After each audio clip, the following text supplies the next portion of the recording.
मो ना रविशंकर साबत, general manager production IRL India limited. IRL आज सार मान रिक्वेशन जोटा कलेक्टर सार पठे आईआरई को ता तरफ जो हैंडहेल्ड मशीन एक्सरे मशीन दुईटा आज आम सीएसआर स्कीम अंडर रे सार मान को देइछु।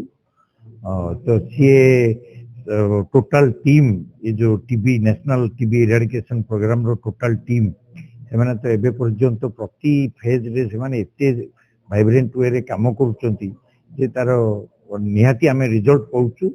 आमे सपोर्ट देई आसछु 2000 बेनिफिशियरी मानकू तांको न्यूट्रिशनल सपोर्ट देई आस्तिलु। सार मान जेमिति कहले मोबिलिटी तांको लॉजिस्टिक सपोर्ट पई भी देलु।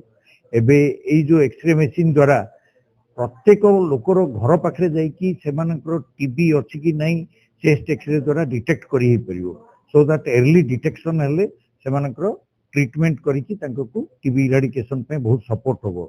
सार मानकर ही विजन आमे आईआरई तरफ आम सीएसआर स्कीम अंडर रे सपोर्ट देइछु।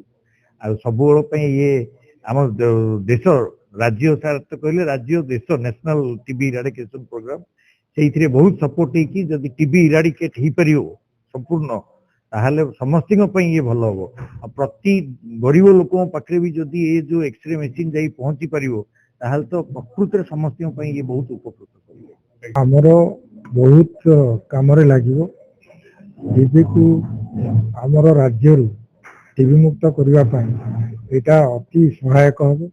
एवं मु आइए बर आमर जिला प्रशासन बा जिला स्वास्थ्य विभाग तरफ आमर आईआरएल को जो प्रकार साहाय्य देइचंदी तुमको अशेष अशेष धन्यवाद अर्पण करछि।